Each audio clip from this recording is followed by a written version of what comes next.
Hey everyone! So today we're going to talk about a huge global crisis that's probably flying under your radar, but it actually affects almost everything you own.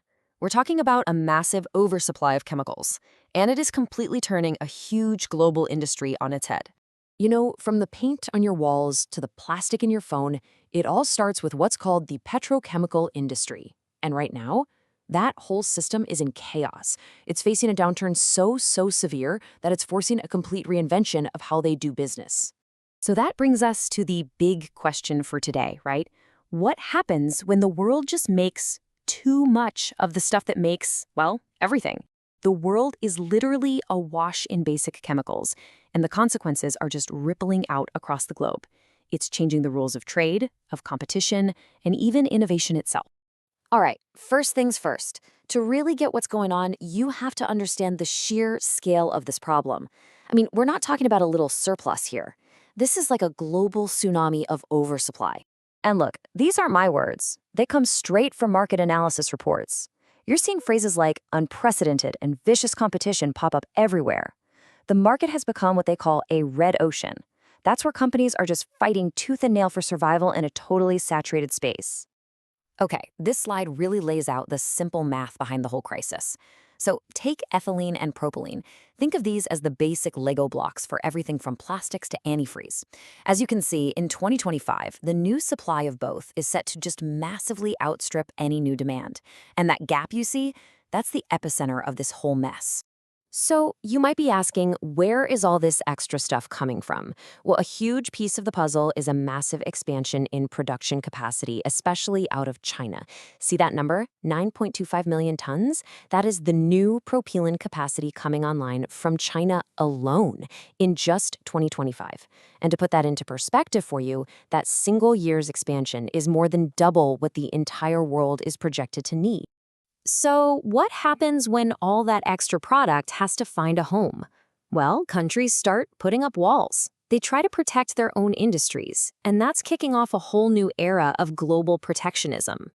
And we're seeing this waves of protectionist measures just roll out. You've got Brazil investigating what it calls dumping. That's basically selling products abroad for way less than they're worth. India is getting really strict with its tariff reviews. Mexico and South Africa are putting up barriers against tires. The point is, this isn't just a few isolated cases. It's a global trend of economic self-defense. And this number? Wow. This really drives home just how serious these trade disputes are. During its investigation, Brazil calculated a dumping margin of nearly 100% on some acrylic acid imports. Now, what that suggests is that the product was being sold at roughly half its normal value. And a practice like that can just absolutely decimate local producers. Okay, so you're facing oversupply at home and trade walls popping up everywhere you look. You can't just keep doing business as usual. Companies are being forced into a major strategic pivot, really just to survive. So how do you actually survive in this new environment? Well, the smart companies are adopting this three-part strategy. See, it's not just about finding new customers anymore. It's about embedding yourself in those new markets. That means getting all the local certifications to prove your quality, and even building factories overseas to get inside those trade walls and be closer to your new customers. And hey, this isn't just some business school theory. This is a real-world example. These are the official guiding principles of a major player, Shanghai Huayi Group. And notice how their strategy lines up perfectly with the new reality we've been talking about. They're focused on green and high-end products to escape that commodity trap, and on cross-market development to navigate this tricky new global landscape. And this is where that pivot is happening. With the traditional markets in Europe and North America kind of slowing down and China's own domestic market oversupplied, the battle for future growth is shifting. It's moving to places like India, Southeast Asia, Africa, and the Middle East, regions where industrialization and consumer demand are still booming. But here's the thing, it's not enough to just find new places to sell your stuff. The very definition of what makes a good product is changing. Survival now means you have to compete on a whole new battleground: sustainability. And a huge driver of this change is the EU's new Carbon Border Adjustment Mechanism, or CBAM for short. The easiest way to think of it is like a carbon tax at the border. Starting in 2026, if you want to sell certain products in Europe, you're going to have to pay for the carbon emissions that were created when you made them.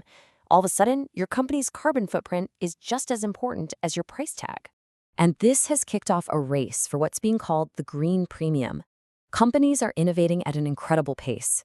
You've got LG Chem making acrylic acid entirely from plants, Arkema is using bioethanol, and then you have companies like Shanghai, Hawaii investing a ton of money to get their factories certified as green or even zero carbon. A low carbon footprint is fast becoming a major competitive advantage. And this leads us to the final and maybe the most important transformation happening right now. The whole era of winning just by being the biggest is over. The future is all about being the smartest. Yeah, this quote from an industry analysis just captures the new reality perfectly. You can't win by just pumping out more of the same cheap stuff anymore. It's not about scale competition. The only way to thrive now is to create specialized, high-value products that earn you a technology premium.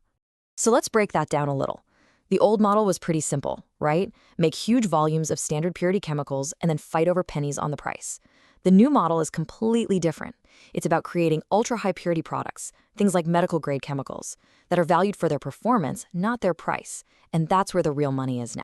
And this is what investing in that future actually looks like. Companies are pouring money into R&D to solve these really tough tech problems. They're building entire industrial parks just for advanced materials, and they're researching super niche, high-tech products for our high-tech world. I mean, things like special cooling fluids just for data centers. Pretty cool. So as we wrap this up, we're left with this one big thought. The great chemical glut has definitely triggered a painful, but also a really profound transformation. The old rules of just scale and volume are being thrown out the window, and it really seems like the winners in this new era aren't going to be the biggest, but they will be the greenest and the smartest.